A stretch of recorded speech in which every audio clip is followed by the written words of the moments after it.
Olá, tudo bem com vocês? Eu sou a professora Andresa Melriene, de Língua Portuguesa. Estou com muitas saudades de vocês. Sexto ano, vamos lá então começar as nossas aulas, a nossa atividade, tá bom? Então, de acordo com o livro, vocês vão observar que nós vamos falar sobre o alfabeto. Quantas letras tem o alfabeto? Vocês já contaram? Vocês já observaram? Então, olha só, o alfabeto ele é muito importante porque ele vai nos ajudar a escrever palavras como nome de pessoas, nome de países, datas. E aí é o início da nossa comunicação, tá bom? Então, o alfabeto ele tem 26 letras. Algumas letras foram incorporadas ao nosso alfabeto, como a letra W, K e Y. Vocês observam que tem muitos nomes com a letra W, com a letra Y e até mesmo com a letra K.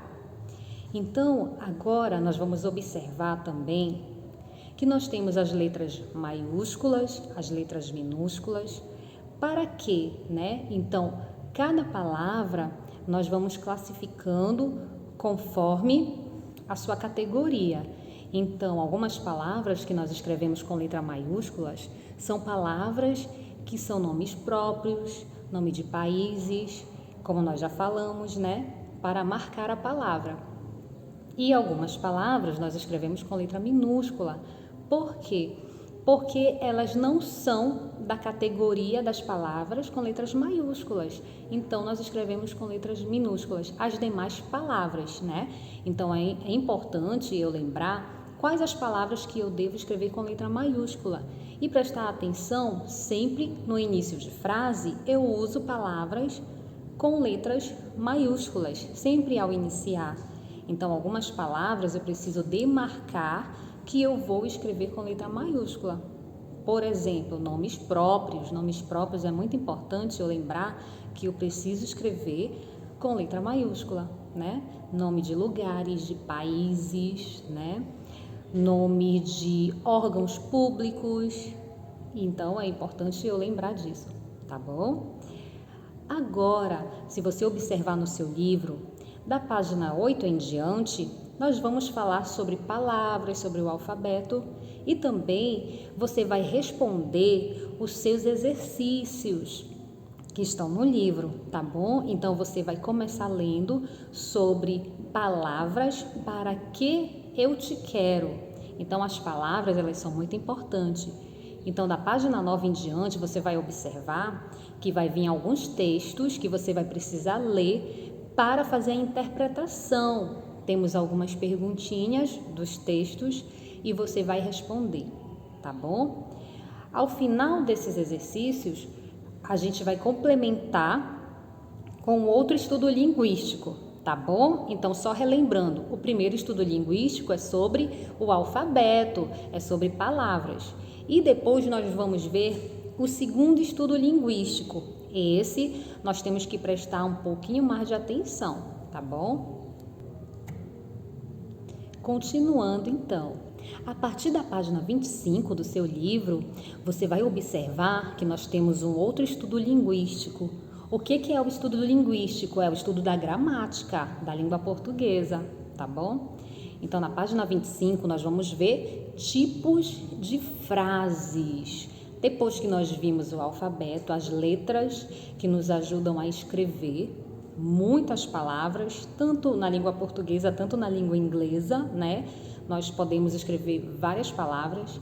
E aqui, a partir da página 25, nós vamos observar tipo de frases, como nós escrevemos as frases, Então, o que é uma frase? A frase é um conjunto de palavras, as quais nós nos comunicamos. Então, o primeiro tipo de frase que você vai observar no seu livro é as frases interrogativas. Ora, o que são frases interrogativas? São frases que nós utilizamos para perguntar, para interrogar. Então, sempre quando eu construir uma frase para perguntar, eu preciso lembrar do ponto de interrogação ao final. Então, por exemplo, Se eu perguntar qual é a sua cidade, você vai escrever a frase, esse conjunto de palavras, e no final dela você vai precisar colocar o ponto de interrogação, porque é uma pergunta, certo?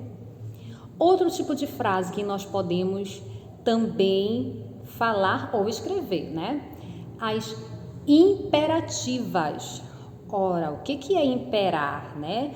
A frase imperativa é quando se tem uma ordem, um pedido, pode ser também um convite. Nem sempre a frase imperativa é uma ordem, tá bom? Qual é o exemplo que eu sempre uso para as frases imperativas? É quando a nossa mamãe ou nosso papai pede para a gente fazer alguma coisa. Por exemplo, vá arrumar o seu quarto. Na frase vá arrumar o seu quarto, a gente observa que tem uma ordem, tá? Mas também pode ser um pedido. Por favor, você pode arrumar o seu quarto? Então, a palavra por favor já nos indica que é um pedido, né?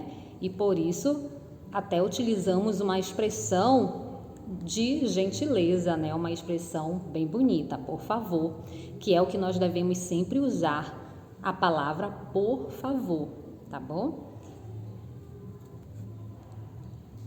Qual é a nossa terceira frase ou o nosso terceiro tipo de frase, né? São as exclamativas. Por que exclamativa? Todas as frases exclamativas, elas trazem uma entonação ou uma exclamação, que pode ser uma surpresa, nossa, ganhei um presente. Quando você fala, nossa, ganhei um presente, na sua escrita ou na sua fala, está demarcando uma exclamação, uma surpresa. Pode ser uma informação também, tá bom? Certo. Olha só, observando uma coisa. Por quê? Tem dois tipos de frases que eles estão próximos, as declarativas e as exclamativas. Vamos com calma, né? Olha só, as declarativas, elas informam algo para a gente, traz uma informação, está declarando uma informação.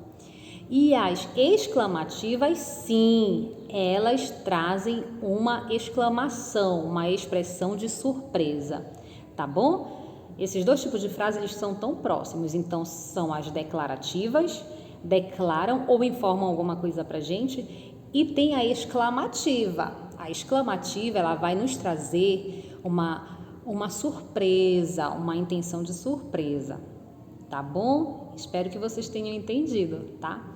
E nós também temos as frases nominais e as frases verbais. São as duas últimas que a gente vai ver agora. As frases nominais nos trazem nomes, palavras. Por isso que ela é uma frase nominal. Por exemplo, na frase nominal, geralmente nós usamos algumas expressões. Por exemplo, parabéns para você. Nessa frase, parabéns para você, é uma frase nominal, apenas tem nome, tá bom? E as frases verbais, como que elas são? A palavra já nos dá uma dica, vai ter ou aparecer verbos.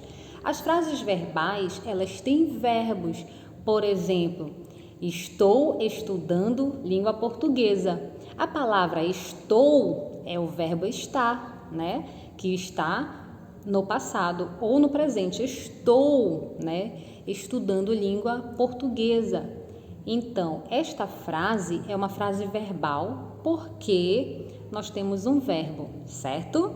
Tudo bem? Após você observar esses tipos de frases, você vai observar com calma. Você que já tem o livro, você vai ler no seu livro conteúdo extenso, né? Um conteúdo extenso, mas as atividades são bem fáceis, bem interessantes, tá bom? Você vai ver alguns textos e você vai também ler esses textos e você vai fazer as atividades, tá bom?